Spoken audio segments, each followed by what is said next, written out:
Hello வணக்கம். இன்றைக்கி நம்ம சேனலில் என்ன பார்க்க போகிறோன்னா சிக்கன் சால்னா எப்படி சூப்பராக செய்யலாம் அப்படிங்கிறது தான் பார்க்க போகிறோம். இது செய்கிறது ரொம்ப ஈஸி. ஆனால் டேஸ்ட்டு பார்த்திங்கன்னா சூப்பராக இருக்கும். வாங்க எப்படி செய்யலான்னு பார்த்துடலாம். அடுப்பில் ஒரு குக்கரை சேர்த்துட்டு குக்கர் சூடானதும் அதில் தேவையான அளவுக்கு எண்ணெய் சேர்த்துக்கலாம். எண்ணெய் சேர்த்ததுக்கப்புறம் பட்டை, கிராம்பு, ஏலக்காய், பிரிஞ்சி இலை, சோம்பு இது எல்லாத்தையும் நம்ம தாளிப்போம் இல்லையா, அந்த ஐட்டம் எல்லாத்தையும் அதில் சேர்த்துக்கலாம்.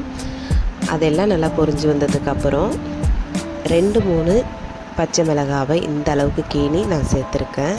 இதே மாதிரி நீட்டாக ஒரு 3 பெரிய வெங்காயம் நல்லா கட் பண்ணி சேர்த்துருக்கேன். இதெல்லாம் நல்லா வதங்கி வரதுக்காக உப்பு சேர்த்துக்கிறேன். உப்பு சேர்த்துட்டு நல்லா இதுமாரி வதக்கணும். வெங்காயம் ஓரளவு வதங்கி வந்ததுக்கப்புறம் தக்காளியை சேர்த்துக்கலாம். இது நம்ம குக்கரில் செய்கிறனால அவ்வளோ டேஸ்ட்டாக இருந்தது. நீங்களும் குக்கரில் செஞ்சு பாருங்கள். கண்டிப்பாக உங்களுக்கும் ரொம்ப பிடிக்கும். எனக்கு ரொம்ப பிடிச்சிருந்தது. வீட்டில் உள்ளவங்களும் நல்லா என்ஜாய் பண்ணி சாப்பிட்டாங்க. இப்போ தக்காளி நல்லா வதங்கி வந்ததுக்கப்புறம் இது கூட இஞ்சி பூண்டு பேஸ்ட்டு தான் சேர்க்க போகிறோம். இஞ்சி பூண்டு பேஸ்ட்டு எப்போதுமே ஃப்ரெஷ்ஷாக அரைச்சி நம்ம சேர்த்துக்கணும். இப்போ இஞ்சி பூண்டு பேஸ்ட்டை சேர்த்துடலாம். இஞ்சி பூண்டு பேஸ்ட்டு சேர்க்குறப்ப எப்போதுமே கொஞ்சம் அடி பிடிக்கிற மாதிரி இருக்கும். டக்குன்னு கலந்து விட்டுறணும்.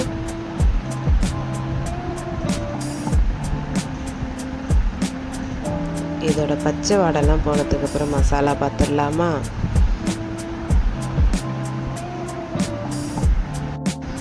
வீட்டில் அரைச்ச குழம்பு மிளகாத்தூள் தான் நான் சேர்க்குறேன். காரத்துக்கு தகுந்த அளவுக்கு சேர்த்துக்கோங்க. இது கூட கொஞ்சமாக சிக்கன் மசாலா சேர்க்குறேன். ஒரு 1/2 ஸ்பூன் அளவுக்கு காஷ்மீரி மிளகாத்தூள் சேர்க்குறேன் கலருக்காக. கொஞ்சமாக கரம் மசாலா இது எல்லாத்தையும் சேர்த்துட்டு நல்லா ஒரு வாட்டி இந்த மாதிரி மிக்ஸ் பண்ணிடலாம். வேறு எதுவும் நம்ம சேர்க்க போகிறதில்ல.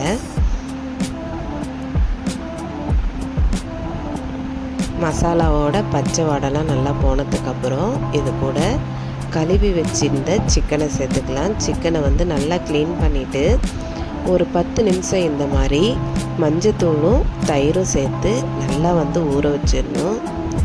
இது எதுக்காகனா ஸ்மெல்லும் இருக்காது, கொஞ்சம் நல்லா புஸ் புஸ்ன்னு இருக்கும். சிக்கனும் சாப்பிட்றதுக்கும் நல்லா சாஃப்டாக இருக்கும்.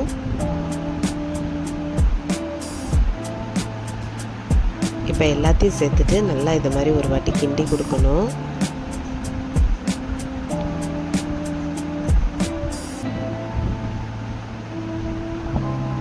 இதுக்கு தேவையான அளவுக்கு தண்ணி சேர்த்துக்கலாம்.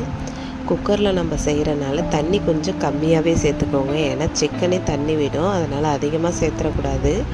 சிக்கன் முழுகிற அளவுக்கு நம்ம தண்ணி எப்போதுமே சேர்க்கக்கூடாது. தேங்காய் அரைச்சி இது கூட சேர்த்துக்கலாம். இந்த தேங்காய் கூட நான் பெருஞ்சீரகம், மிளகு, சீரகம் கொஞ்சம் கொஞ்சமாக சேர்த்து அரைச்சி எடுத்துருக்கேன். இது அப்படியே சிக்கன் கூட சேர்த்துற வேண்டியதான். இதை சேர்த்துட்டாலே ஒரு டேஸ்ட்டு, தனி டேஸ்ட்டு கொடுத்துரும்.